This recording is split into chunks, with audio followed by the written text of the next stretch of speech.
بسم اللہ الرحمن الرحیم الحمد للہ والصلاة والسلام علی رسول اللہ وعلی آلہ واصحابہ اجمعین اما بعد۔ محترم ناظرین کرام، السلام علیکم ورحمۃ اللہ وبرکاتہ۔ اصحاب رسول اللہ صلی اللہ علیہ وسلم کے عنوان سے اپنے اس پروگرام کے ساتھ ہم آپ کی خدمت میں حاضر ہیں، اور اس سے قبل ہم نے جس شخصیت کے بارے میں آپ کے سامنے گزشتہ ملاقاتوں میں تفصیلی تذکرہ کیا ہے، اس شخصیت کا نام ہے خلیفہ دوم امیر المؤمنین عمر ابن الخطاب رضی اللہ عنہ۔ اور ہم نے اس سلسلے میں جو کچھ باتیں کی ہیں تو سلسلہ کلام یہاں تک پہنچا تھا کہ حضرت عمر کے دور میں مسلمانوں کو جو عظمتیں اور بلندیاں اور جو شان و شوکت اور جو عروج نصیب ہوا تھا،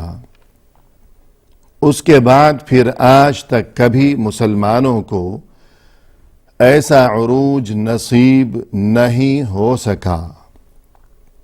چنانچہ اس عروج کے پیچھے وہ جو بے مثال اور عظیم الشان کارنامے تھے، اور پھر ان کارناموں کے پیچھے اللہ کی طرف سے مدد و نصرت اور توفیق کے نتیجے میں اس عظیم شخصیت یعنی حضرت عمر کی وہ جو عظیم خصوصیات تھیں اور وہ جو امتیازی اوصاف تھے جو اللہ کی طرف سے انہیں عطا کیے گئے تھے، ہم نے یہ سبھی کچھ اپنی متعدد گزشتہ ملاقاتوں کے موقع پر آپ کے سامنے مفصل بیان کیا ہے۔ اور ناظرین کرام، آج کی اس ملاقات میں اسی سلسلے کو مزید ہم کچھ آگے بڑھاتے ہیں۔ چنانچہ یہ جو عظیم ترین کارنامے جو انجام دیے گئے حضرت عمر کے مبارک دور میں، جن کی وجہ سے یہ امت عظمتوں اور بلندیوں کی انتہا کو جا پہنچی تھی، ان تمام کارناموں کے باوجود اور ان تمام تر عظمتوں اور رفعتوں کے باوجود اور اس تمام تر شان و شوکت کے باوجود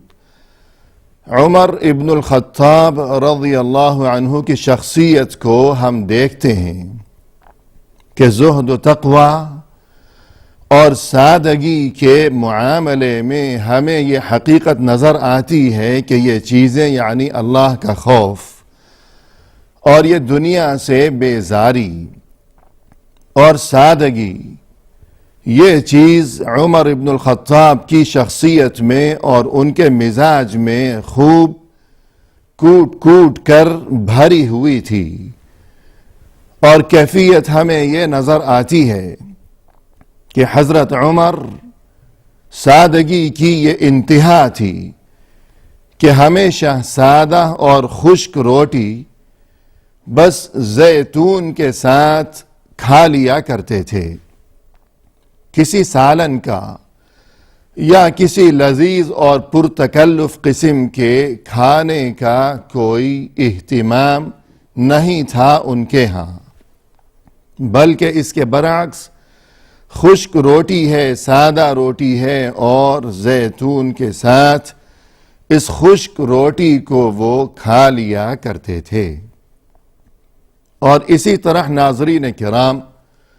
ان کی کیفیت یہ تھی اور مزاج یہ تھا کہ اکثر و بیشتر فرش خاک پر ہی لیٹ جایا کرتے تھے، آرام کی خاطر کوئی گدا، کوئی آرام دہ قسم کا بستر، اس چیز کی انہیں کوئی فکر نہیں تھی، کوئی اہتمام نہیں تھا کہ گدا ہو، بستر ہو، چادر ہو وغیرہ وغیرہ، بلکہ زمین پر ہی لیٹ جایا کرتے تھے۔ اور تاریخی کتابوں کے مطالعے سے ہمیں یہ حقیقت معلوم ہوتی ہے کہ بسا اوقات ایسا ہوا کہ کوئی غیر ملکی سفیر یا قاصد یا کوئی نمائندہ جب ان سے یعنی حضرت عمر سے ملاقات کی غرض سے مدینہ پہنچا، اور مدینہ پہنچنے کے بعد اس نے تلاش شروع کی، اور اس کے ذہن میں، اس کے تصور میں یہ بات تھی کہ یہ اس قدر عظیم المرتبت خلیفہ، یہ فرما روا، یہ اتنا بڑا فاتح اور یہ کشور کشا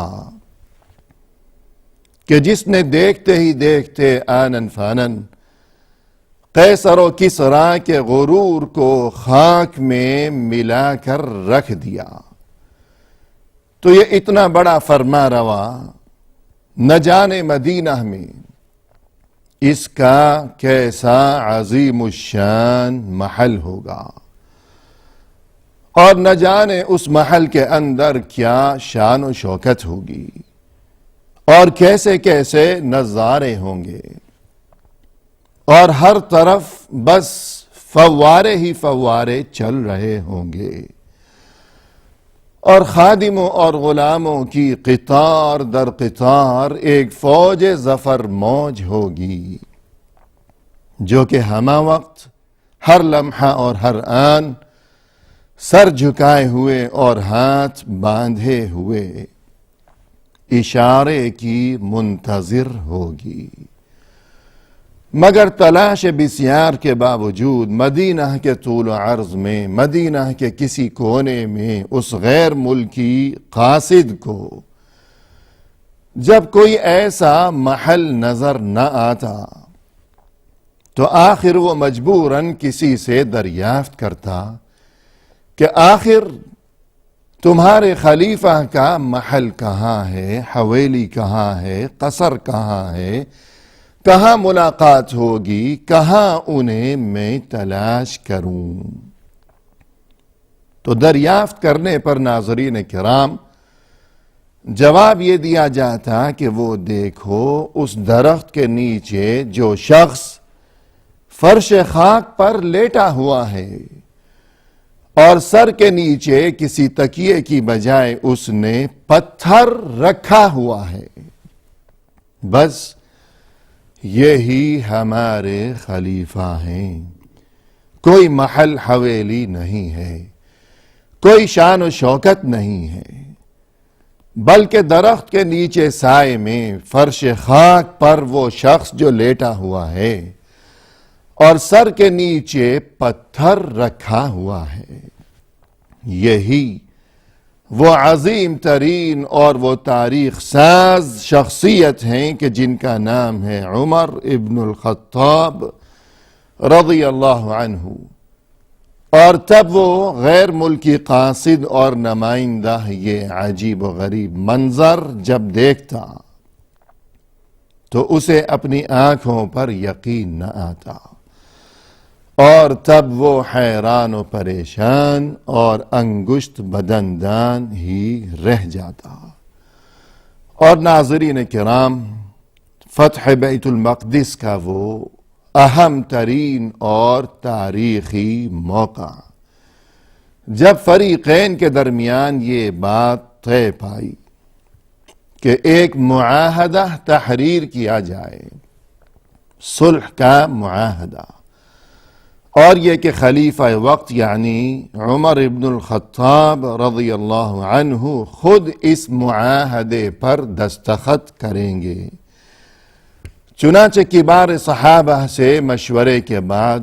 طے یہ پایا کہ حضرت عمر خود بیت المقدس تشریف لے جائیں گے۔ چنانچہ حضرت عمر ابن الخطاب رضی اللہ عنہ نے اس سفر کا ارادہ فرمایا، اور مدینہ سے روانگی کے وقت علی بن ابی طالب رضی اللہ عنہ کو اپنی غیر موجودگی کے موقع پر عمر ابن الخطاب رضی اللہ عنہ نے اپنا نائب اور جانشین مقرر فرمایا مدینہ میں، اور روانگی سے قبل بیت المال سے ایک اونٹ حاصل کیا اور اپنے خادم سے کہا کہ اگرچہ ہم دو مسافر ہیں مگر دیکھو یہ اونٹ یہ ہمارا ذاتی مال نہیں ہے، ذاتی ملکیت نہیں ہے ہماری، بلکہ یہ تو ہمارے پاس امانت ہے، یہ سرکاری مال ہے، اس لیے دو اونٹوں کی بجائے ہم دونوں باری باری بس اسی ایک اونٹ پر ہی سواری کریں گے، باری باری ہم سوار ہو جائیں گے کہ ایک آدمی سواری کرے گا دوسرا پیدل چلے گا، یا یہ کہ تنگی برداشت کرتے ہوئے ہم دونوں ہی اگر تھک گئے تو ایک ہی اونٹ پر دونوں سواری کر لیں گے۔ اور یوں ناظرین کرام وہ طویل ترین مسافت ذرا تصور کیجئے، چشم تصور سے دیکھیے، کہاں مدینہ منورہ اور کہاں بیت المقدس۔ مدینہ منورہ تو ہے یہاں حجاز میں، جبکہ بیت المقدس ہے وہاں اتنی دور ملک شام میں، فلسطین میں۔ کم از کم بھی یہ جو فاصلہ ہے یہ ناظرین 1000 میل سے کم تو یہ فاصلہ کسی صورت نہیں ہوگا۔ آدمی ہیں دو اور اونٹ لیا گیا ہے صرف ایک، کہ یہ ذاتی مال نہیں کہ مزے اڑاؤ، کہ ہر کوئی الگ الگ اونٹ پر بیٹھے اور مزے کرے۔ یہ امانت ہے، یہ سرکاری اونٹ ہے، سرکاری مال ہے، لہذا ایک اونٹ پر یہ دونوں روانہ ہو گئے۔ اور محترم ناظرین، یہ طویل سفر طے کرنے کے بعد اتفاق کی بات کچھ ایسی ہوئی کہ جب بیت المقدس میں داخل ہونے کا موقع آیا اور وہ بیت المقدس کے باشندے بڑے ہی وہ مرعوب تھے اور بڑی ہی بے تابی سے وہ انتظار کر رہے تھے کتنے دنوں سے کہ مسلمانوں کا یہ خلیفہ یہ فرما روا،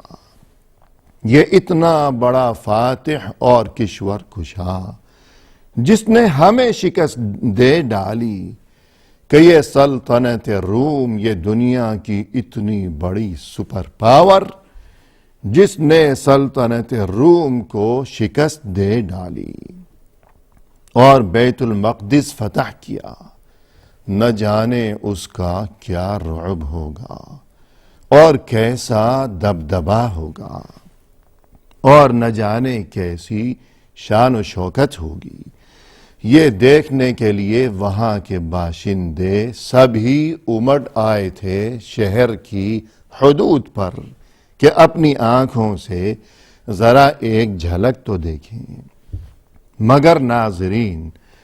جب یہ دونوں وہاں پہنچے بیت المقدس کے دروازے پر اور اس شہر کی فصیل پر، تو اتفاق یہ ہوا کہ اس وقت اونٹ پر سواری کی باری تھی غلام کی اور پیدل چلنے کی باری تھی حضرت عمر کی، خلیفہ کی۔ تو یہ منظر وہ لوگ دیکھ کر انتہائی حیرت زدہ رہ گئے کہ غلام تو اونٹ کے اوپر سوار ہے جبکہ خلیفہ پیدل چلا آ رہا ہے، اونٹ کی لگام تھامے ہوئے پیدل پاپیادہ۔ اور پھر اس سے بھی بڑھ کر یہ کہ اس موقع پر، اس تاریخی اور اہم ترین موقع پر، عمر ابن الخطاب رضی اللہ عنہ نے جو لباس زیب تن کر رکھا تھا، چشم فلک نے یہ نظارہ دیکھا کہ اس لباس میں ایک نہیں، دو نہیں اور 3 بھی نہیں، بلکہ پورے 14 پیوند لگے ہوئے تھے اس لباس میں۔ 14 پیوند لگے ہوئے ہیں اس لباس میں جو اتنے بڑے فرما روا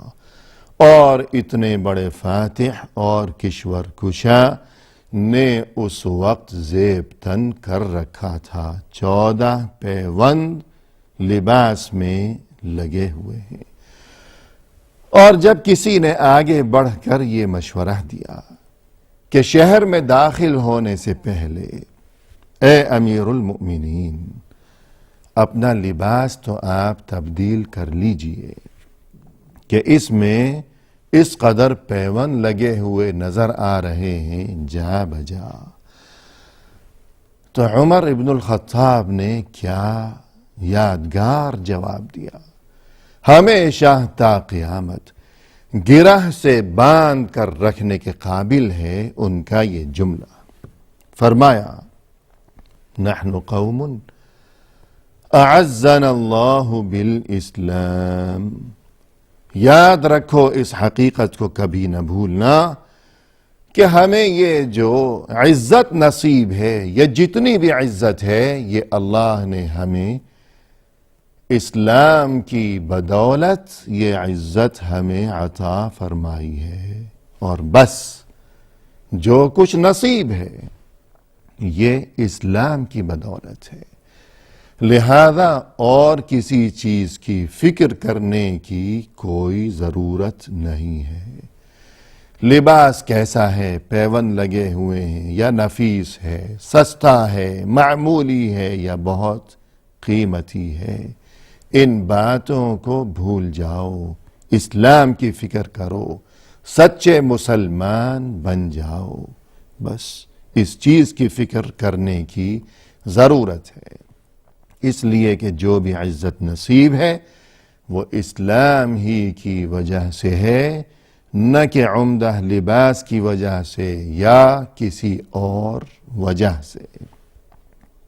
اور ناظرین کرام، وقت گزرتا رہا، آخر سن 23 ہجری میں عمر ابن الخطاب رضی اللہ عنہ حسب معمول حج بیت اللہ کی ادائیگی کی غرض سے مدینہ منورہ سے سفر کرتے ہوئے مکہ مکرمہ پہنچے، اور حج بیت اللہ کی ادائیگی کے بعد مکہ سے مدینہ کی جانب رواں دواں ہو گئے۔ ناظرین، فی الحال ہم اسی پر توقف کرتے ہیں، انشاءاللہ آئندہ ملاقات کے موقع پر اس بارے میں بہت سی اچھی اور قیمتی باتیں کی جائیں گی اللہ کے حوالے۔ وآخر دعوانا ان الحمد للہ رب العالمین۔